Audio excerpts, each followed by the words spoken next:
muito bem-vindos a mais um vídeo do meu canal e hoje nós vamos falar sobre os assistidos do mês de novembro.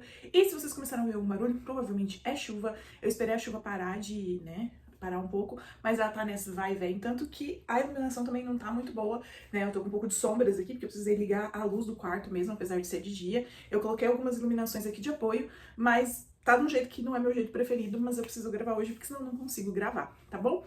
E no mês de novembro, tradicionalmente novembro e dezembro são meses que eu assisto muita coisa, porque eu começo a assistir os meus filmes de Natal. Só que em novembro, além disso, eu assisti algumas séries e eu terminei algumas séries que eu vim assistindo.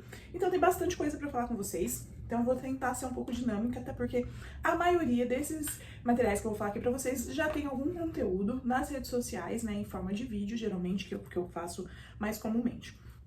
De séries, eu comecei encerrando, e foi mesmo assistir, acho que o último episódio de novembro, o restante eu tinha assistido no mês de outubro, um dorama chamado Bon Appétit, Vossa Majestade, que é um dorama histórico com viagem no tempo, em que a gente tem uma chefe de cozinha que ela vai parar na Era de Oceano, que ela vai parar numa época que ficou conhecida por ter um grande tirano, e ela vai conhecer esse imperador tirano, e ela, depois de várias confusões, vai acabar se tornando a cozinheira real. E aí, durante esse dorama, vai ter alguns momentos meio concurso de culinária na Era de Oceano, e eu gostei bastante. Eu gosto muito de dorama histórico. É um dorama também daqueles mais tranquilos, em termos assim, para assistir. Apesar de ter toda uma traição ali se montando contra esse imperador, toda uma coisa assim de assassinatos e etc., ainda acho um dorama mais tranquilo, mais leve na maior parte do tempo, né? Como sempre tem os personagens que estão ali para ser os alívios cômicos, os companheiros dela de cozinha e tudo mais. E acho bonitinho a relação deles, da forma que vai se construindo. Teria aproveitado mais. Se eu conhecesse um pouco de culinária coreana, com certeza eu teria aproveitado mais. Mas eu gostei, eu recomendo pra vocês que gostam desse estilo de série, né? Ele tem 12 episódios, então é um dorama ali médio de mais ou menos 1h20, 1h30 cada episódio. Depois eu assisti uma série documentário bem curtinho, 2 episódios, chamada Meu Ayrton. Vossa Bon Appétit de Vossa Majestade, tá disponível na Netflix. Meu Ayrton vai contar um documentário que conta a relação do Ayrton Senna e da Adriana Galisteu. Então vai passear pela vida do Ayrton pelo olhar da Adriana Galisteu nos últimos anos, né, no último ano e meio de vida dele, que foi quando ele namorou com a Adriana Galisteu. Quando foi lançada a série lá pela Netflix, a Adriane teve 2 minutos na série, né? Se eu não me engano, foi uma coisa assim.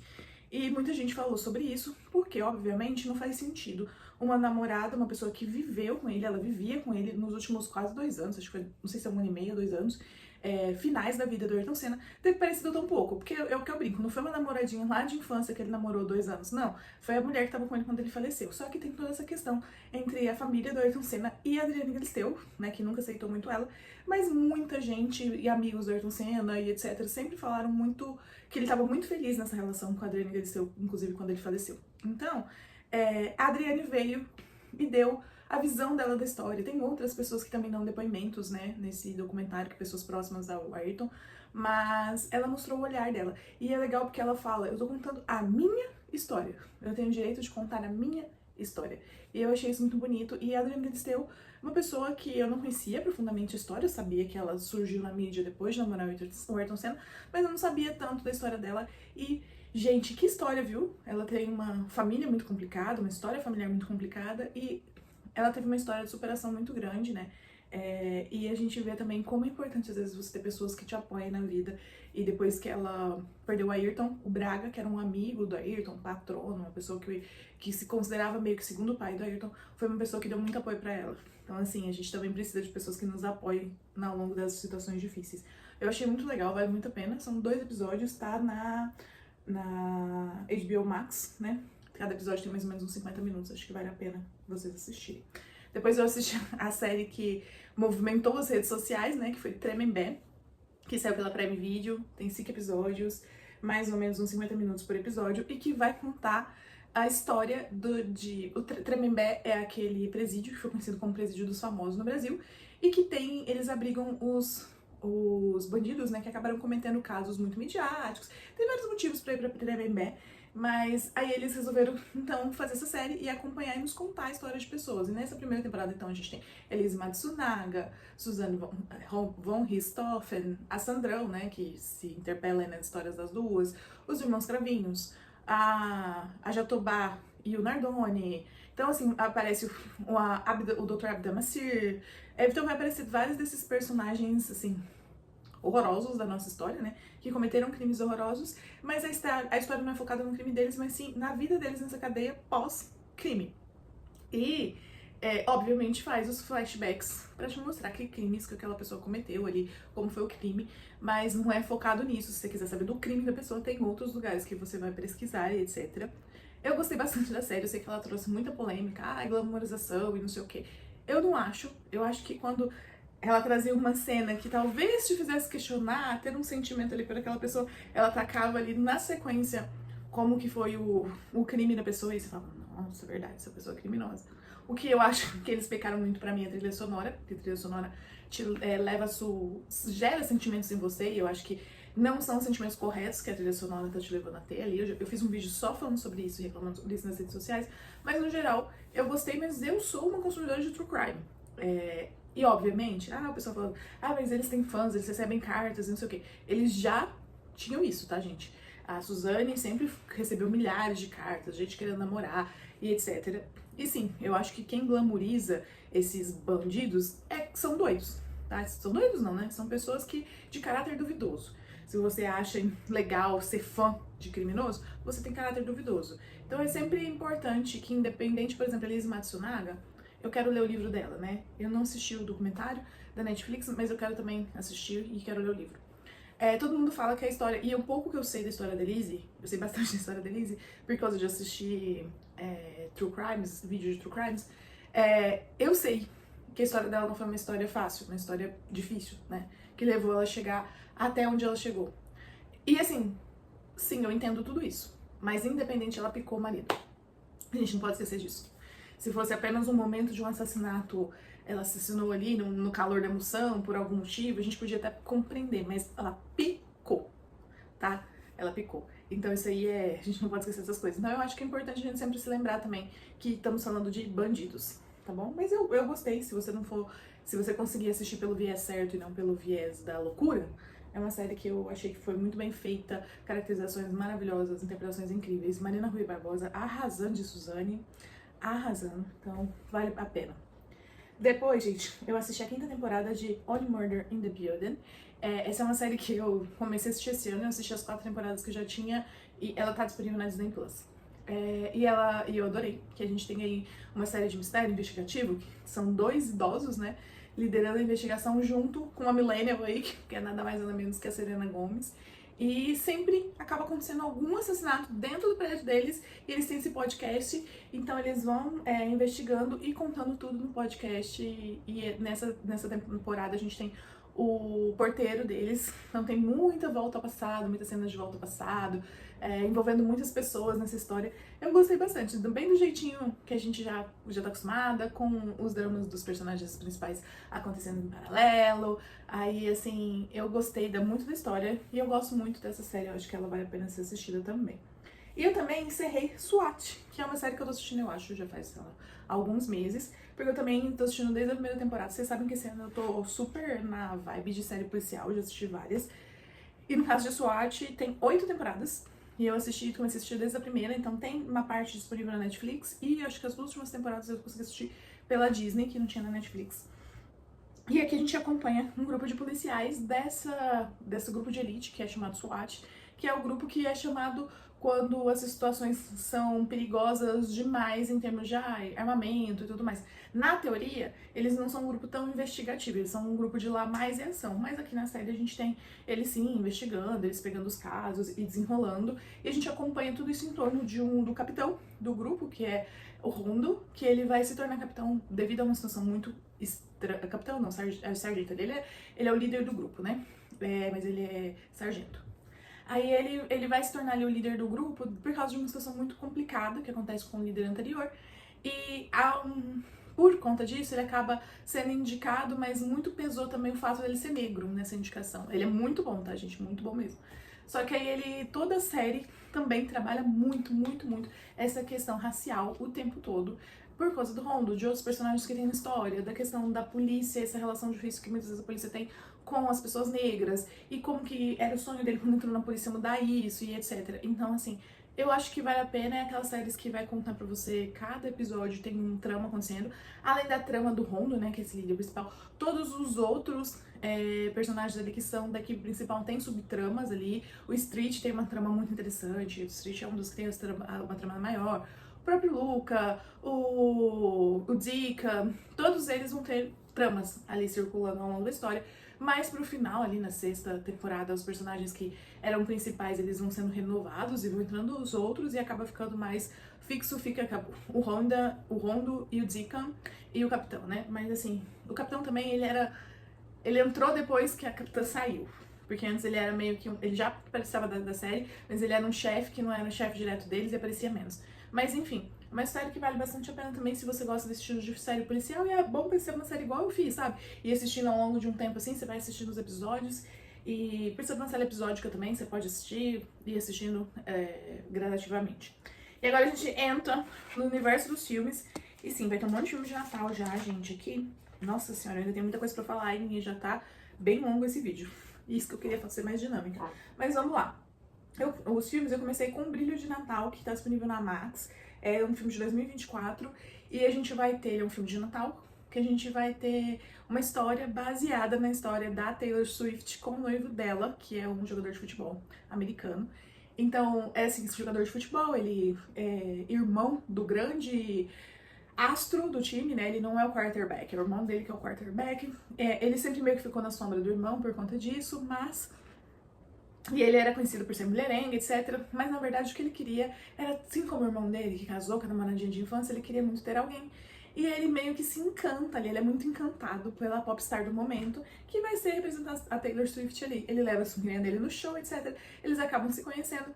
E a partir dali, ele toma coragem, né, de quase com um convite público pra ela pra sair, e os dois começam uma relação, e é bem fofinho, bem bonitinho, só que vai ter sempre vai ter, né, aquele momento de que as coisas dão errado, aí o momento da reconciliação, eu adoro a música final que ela faz pra ele, então eu achei bonitinho, gente, e falei, olha, a história da Taylor com o noivo dela, a gente sabe que a Taylor teve bastante problemas com o relacionamento, se foi mais ou menos nesse sentido, obviamente que é mais romantizado, com certeza, mas é uma história legal, né? Uma história legal que é tão legal que virou um filme, né? Inspirou um filme. Depois eu assisti Duelo de Titãs, que é um filme bem antigo, é um filme de 90, mas que eu nunca tinha assistido. Então a gente tem ali o Denzel Washington, ele se torna técnico de futebol, né? A gente sabe que essa coisa de esportes nos Estados Unidos é muito mais forte, né? De liga esportiva escolar. Então ele se torna técnico de futebol numa escola que, recentemente, eles juntaram os negros e brancos nessa mesma escola. Ela não era uma escola que tinha negros e brancos, ela juntou. E aí já tinha um técnico branco anteriormente, e ele chega para ser técnico nessa mesma escola, e ele que vai ser o técnico principal.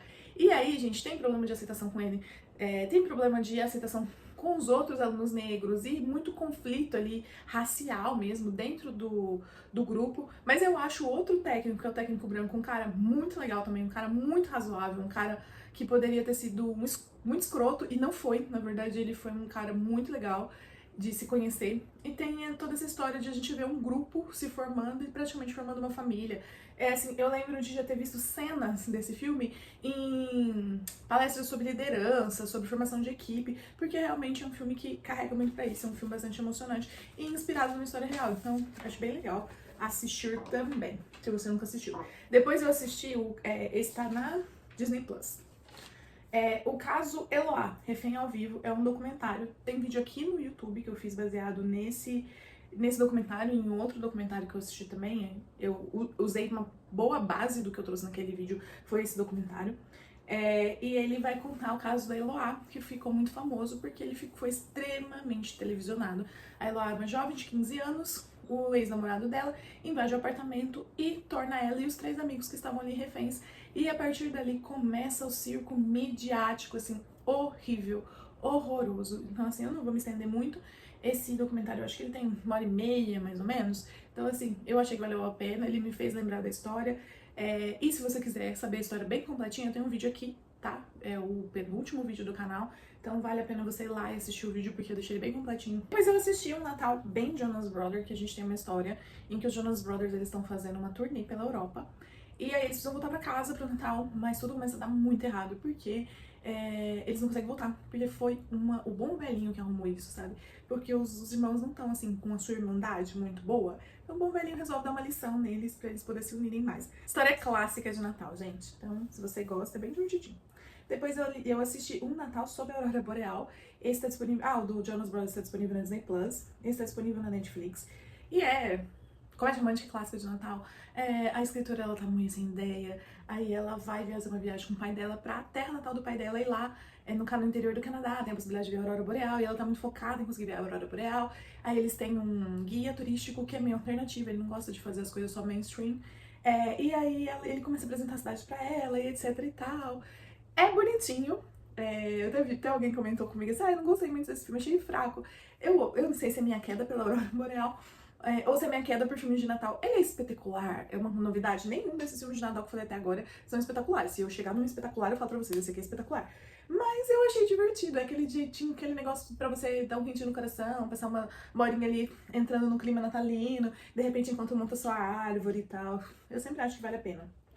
Depois eu assisti Era Uma Vez um Baile de Natal de novo. É um filme espetacular? Não, é um filme feito pra TV. Então a gente tem uma professora de dança, que ela quer descobrir quem era o pai dela biológico. Então ela acaba indo pra um país, ela descobre que os pais dela estiveram nesse país, pra um país do interior, um país europeu, que ainda é monarquia, e chegando lá, ela acaba se tornando a professora de dança do príncipe. E o príncipe precisa aprender uma dança ali, porque ele vai tomar uma grande decisão. E aí, obviamente, né, que os dois vão se conhecendo e coisa e tal. E também tem a questão, né, que ela foi buscar quem será o pai dela. Então é aquele clássico que mistura Natal, realeza. Também, novidade, um filme inventivo, novo. Não, gente, um filme de Natal gostosinho pra deixar você de coração quentinho. Então, esse também tá na Netflix. Depois eu assisti Um Natal Especial. Esse ele tem um tom de dramédia, sabe? A gente tem um casal ali que eles estão se separando. E eles decidem que eles vão ter uma separação amigável, muito boa, porque eles são muito amigos há muitos anos, etc e tal.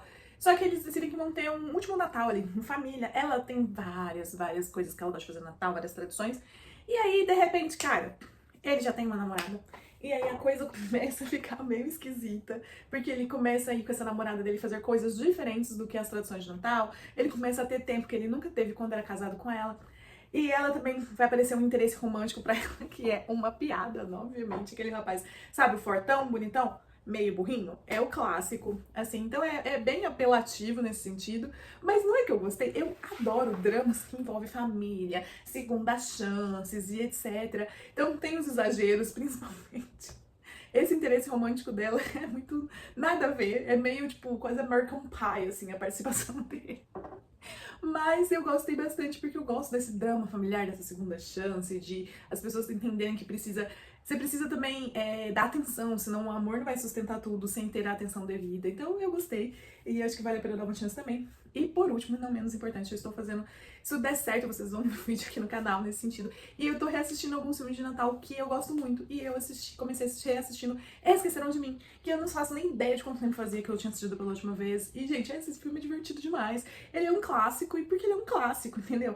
É uma história completamente nonsense. Como é que uma família vai esquecer uma criança, né, sozinha, vai fazer uma viagem e esquece essa criança lá? Não faz sentido, não faz sentido essa criança ser tão esperta, ele era tão pequeno, e ser tão esperto, ficar ali sozinho, ninguém vê que esse menino tá sozinho, e não só isso, ele combater de formas muito aleatórias e divertidas dois ladrões, assim. E aí, o que mais me surpreende ele faz um auê ali final, pra poder defender a casa dele, e gente, no final a casa dele tá arrumadinha. Eu falo, como esse menino conseguiu arrumar e limpar tudo tão rápido? Não sei.